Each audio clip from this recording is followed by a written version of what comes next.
मित्रांनो, ठरलं तर मग या मालिकेच्या पुढील काही भागांमध्ये एक जबरदस्त ट्विस्ट आपण पाहणार आहोत की जोगतीन स्वतः सायलीला तिचे खरे आई बाबा अजूनही जिवंत असल्याचं सत्य सांगणार आहे।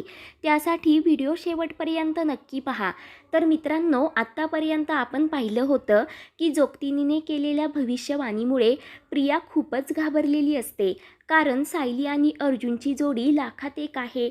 तसेच कोणी कितीही त्यांना वेगळं करण्याचा प्रयत्न केला तरीही ते कधीच वेगळे होणार नाहीत आणि एका वर्षात आता कल्पनाच्या मांडीवर नातवंड खेळणार असं जोगतिनीने सांगितल्यामुळे कल्पना, पूर्णाजी तर खूपच खुश असतात।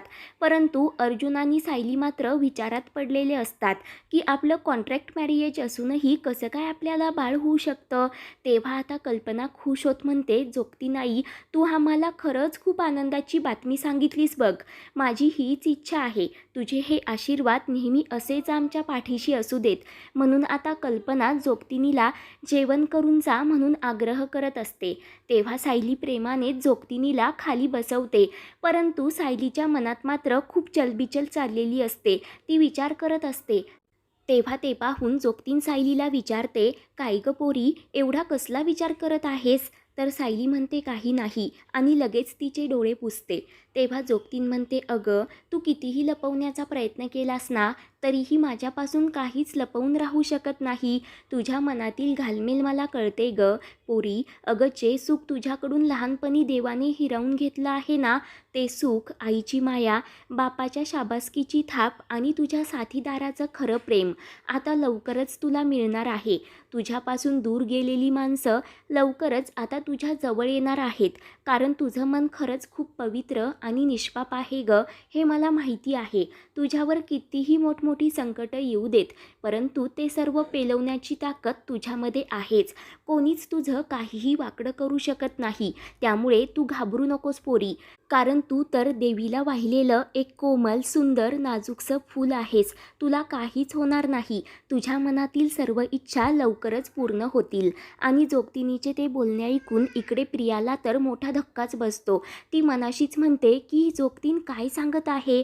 बापाचं प्रेम, आईची माया, म्हणजे आता रविराज किल्लेदारला समजणार आहे की काय, की सायलीच त्यांची खरी तन्वी आहे आणि मी त्यांची खोटी मुलगी आहे म्हणून?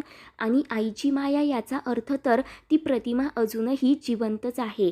जर जोगतिनीने सांगितलेलं सगळं खरं ठरलं ना, तर माझं काहीच खरं नाही। इतके दिवस मी ज्यासाठी तडफडत होते ते मला कधीच मिळणार नाही का? म्हणून आता प्रियाला घामच फुटलेला असतो, ती घाबरलेली असते। तर दुसरीकडे सायली जोगतिनीला विचारते, आई, तुला तर सगळं कळतं ना ग, मग माझं दुःख तर तुला माहितीच असेल। तू आत्ताच म्हणालीस ना की तुला बापाची माया आणि दूर गेलेली माणसं परत मिळतील। मग माझी आई कोण आहे, कुठे आहे, या जगात आहे की नाही ते सुद्धा मला नाही माहीत, परंतु माझ्या बापासारखा एक माणूस माझ्या आयुष्यामध्ये आहे, ते म्हणजे माझे मधुभाऊ, आणि ते सध्या जेलमध्ये आहेत एका खोट्या आरोपाखाली। मग जोगतीन आई, माझे मधुभाऊ जेलमधून निर्दोष सुटतील ना ग, असं आता भाऊ खोत सायली जोगतिनीला विचारत असते आणि एकटक तिच्याकडे पाहू लागते। तेव्हा जोगतीन लगेच सायलीच्या डोक्यावर हात ठेवत म्हणते, अगं पोरी, ती सगळं काही बघत आहे। कोण खरं कोण खोटं याचा न्यायनिवाडा ती करेलच, आणि नेहमी सत्याचा विजय होतो, हे लक्षात ठेव। तुला घाबरण्याची गरज नाही, गुन्हेगाराला शिक्षा तर होणारच, असं ती प्रियाकडे पाहून म्हणत असते। तर प्रिया खूपच घाबरते। तर आता अर्जुनसुद्धा जोगतिनीच्या बोलण्याचा विचार करत असतो। तर पूर्णाजी प्रियाकडे पाहू लागते। तर प्रिया लगेच खाली मान घालते। त्यानंतर पुढे जोगतीन सायलीला सांगते की तुझ्या आयुष्यामध्ये खूप मोठमोठी वादळे येतील, पण त्याचा शेवट मात्र गोड असेल। तोपर्यंत तुला सर्व संकटांवर मात करायची आहे, अजिबात हार मानायची नाही, आणि हे सगळं तू करशील याची मला पक्की खात्री आहे। तुझ्या हक्काची आणि जवळ असूनही तुला ती हरवल्यासारखी वाटणारी माणसे आता लवकरच तुला भेटतील। तेव्हा जोगतिनीचे ते बोलणे ऐकून सायली तर खूपच खुश होते, कारण तिला असं वाटतं की माझे आई बाबा खरंच या जगात आहेत आणि ते अजूनही जिवंत आहे. ते लवकरच मला भेटणारसुद्धा आहेत. मधुभाऊसुद्धा आता लवकर जेलमधून सुटणार, म्हणून सायलीचा आनंद तर गगनात मावेनासा होत असतो. त्यानंतर जोगतीनही अर्जुनकडे पाहत असते, तर अर्जुन जोगतिनीला विचारतो की काय झालं. जोगतीन म्हणते, अरे पोरा, जे काही तुझ्या मनात आहे ना ते लवकरात लवकर ओठांवर आण, कारण जास्त उशीर व्हायला नको. तुझ्या मनातील प्रेमाच्या भावना अशा दाबून ठेवू नकोस आणि हेच तुझ्या भल्याचं असेल. तेव्हा जोगतीन माझ्या मनातील सायलीविषयी असणाऱ्या प्रेमाबद्दलच बोलत आहे, हे सर्व काही आता अर्जुनला कळून चुकलेलं असतं. तर सायली ही एकटक अर्जुनकडे पाहतच राहते. त्यानंतर जोगतीन तेथून जाण्यासाठी निघते, तर सर्वजण पुन्हा एकदा जोगतिनीचे आशीर्वाद घेतात. तेव्हा जोगतीन सायलीला सावध राहण्यासाठी सांगते आणि तिला खूप छान आशीर्वाद देत लगेच तेथून निघून जाते. तर कल्पना म्हणते, पूर्णाजी बघितलंत का, जोगतीनसुद्धा काय म्हणाली की अर्जुन आणि सायलीची जोडी लाखात एक आहे, मग आपण त्यांना वेगळे करणारे कोण आहोत. अहो, ही तर सगळी देवी आईची इच्छा आणि तिचीच कृपा आहे. तर आता पूर्ण आजीला सुद्धा कल्पनाचं ते म्हणणं पटलेलं असतं. तर सायली अर्जुन खुश असतात. त्यानंतर इकडे प्रियाचा तर खूप जळफळाट होत असतो की एका वर्षात अर्जुनचं बाळ या घरात येणार, मग मी काय करू, फक्त असं बघत बसू का. आणि एकदा की अर्जुन सायलीचं बाळ या जगात आलं तर पूर्णाजी तर सायलीला डोक्यावर घेतील, तिचे तर अजूनच लाड करतील. तेव्हा अस्मिता म्हणते, ते सोड ग प्रिया, पण एक गोष्ट तुझ्या लक्षात आली का. जोगतीन म्हणाली, अर्जुन सायली नवरा बायको असल्याचं नाटक करत आहेत, याचा अर्थ काय होतो. तेव्हा अर्जुन सायलीचा चेहरा तू पाहिला होतास का. अगं, ते काहीतरी लपवत आहेत, त्यांना घाम फुटला होता असं मला वाटत आहे. खरंच हे लग्न खोटं तर नसेल ना. मला तर आता पक्का संशय येत आहे.